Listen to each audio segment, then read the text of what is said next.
Hello sa inyo lahat! Welcome back to my vlog. Ako nga pala si Pearl, ang student nurse and the mom. Ngayong araw nga po ay hinatid ko sa school yung anak ko. Sa sobrang pagmamadali ko nga po ay mintikan na malate yung anak ko. At nakalimutan ko na din mag-breakfast. Kaya naman, dito na lang ako sa isang milkteahan nag-almusal. At binaon ko na lang yung pansit at pandesal na binili ko kanina. Bilang isang ina talaga, kailangan mong unahin na sikasuhin ang anak mo at bago ang iyong sarili.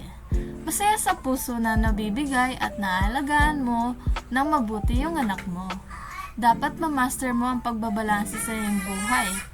Kaya ako, as much as possible, I planned my goals and priorities.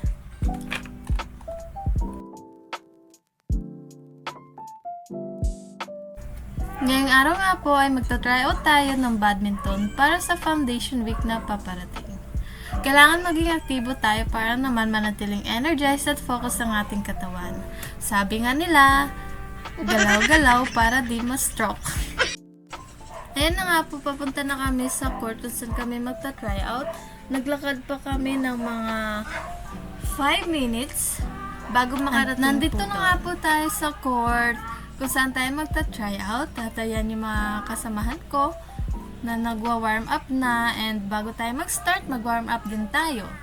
Sa mga hindi po nakakaalam, ako po ay isang player ng Arnis nung high school, and pagkakalala ko po, nag-training din po ako sa Philippine teams.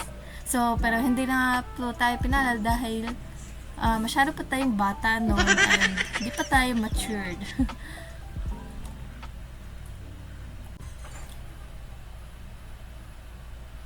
At ito namang pictures na to ay intrams to sa Kabsu Indang ginanap.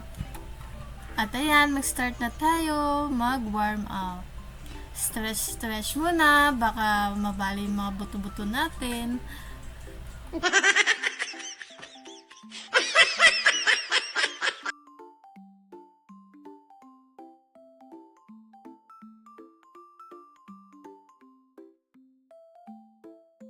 Na nga tayo mag-practice para sa game mamaya.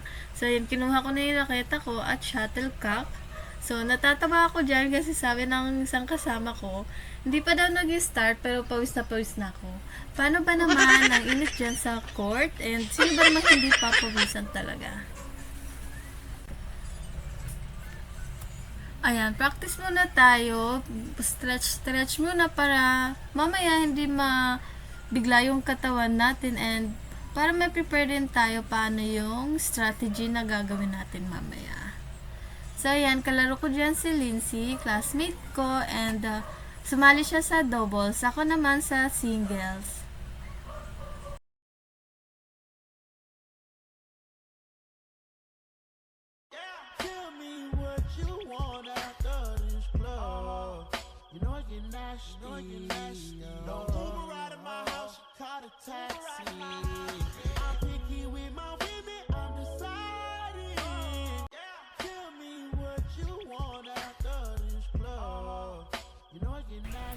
Nag-video nga po pala ako dito para mag-promote ng outfit ko.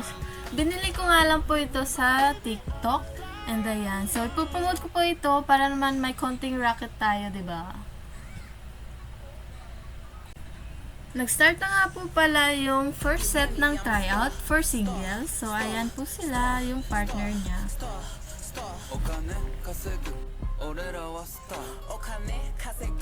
At ito na nga po sa doubles naman. Nag-start na rin po sila sa game.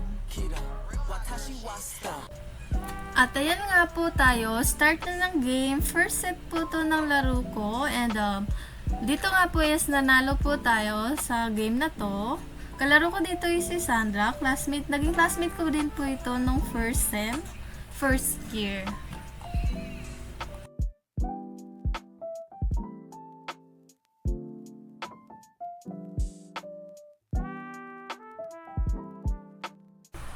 After nga po ng laban na to, ay nanalo po ulit ako ng isang beses, at yung sa final game is natalo po tayo. Kahit na di po tayo nakapasok sa team ngayon, okay lang yun. So, hanggang dito na lang po.